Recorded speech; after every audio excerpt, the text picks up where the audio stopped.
സംസ്ഥാനത്തെ ക്ഷയരോഗികൾ കടുത്ത ആശങ്കയിൽ. സർക്കാർ ആശുപത്രികളിലും ആരോഗ്യ കേന്ദ്രങ്ങളിലും ക്ഷയരോഗ മരുന്നുകൾ കിട്ടാനില്ലാത്ത സാഹചര്യമാണ്. സംസ്ഥാനത്ത് പ്രതിവർഷം ശരാശരി 20,000 പുതിയ ക്ഷയരോഗികൾ ഉണ്ടാകുന്നുവെന്നാണ് കണക്കുകൾ.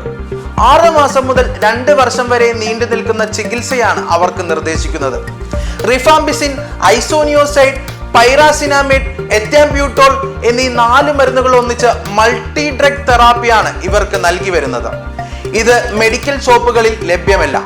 ആരോഗ്യ പ്രവർത്തകരുടെ മേൽനോട്ടത്തിലാണ് ഇപ്പോൾ മരുന്ന് എത്തിച്ചു നൽകുന്നത്. എന്നാൽ ഇപ്പോൾ ആശുപത്രികളിലും ആരോഗ്യ കേന്ദ്രങ്ങളിലും മരുന്നില്ലാതായതോടെ രോഗികളോട് പലയിടത്തും ജില്ലാ ക്ഷയരോഗ ആശുപത്രിയിലേക്ക് എത്താനാണ് നിർദ്ദേശിക്കുന്നത്.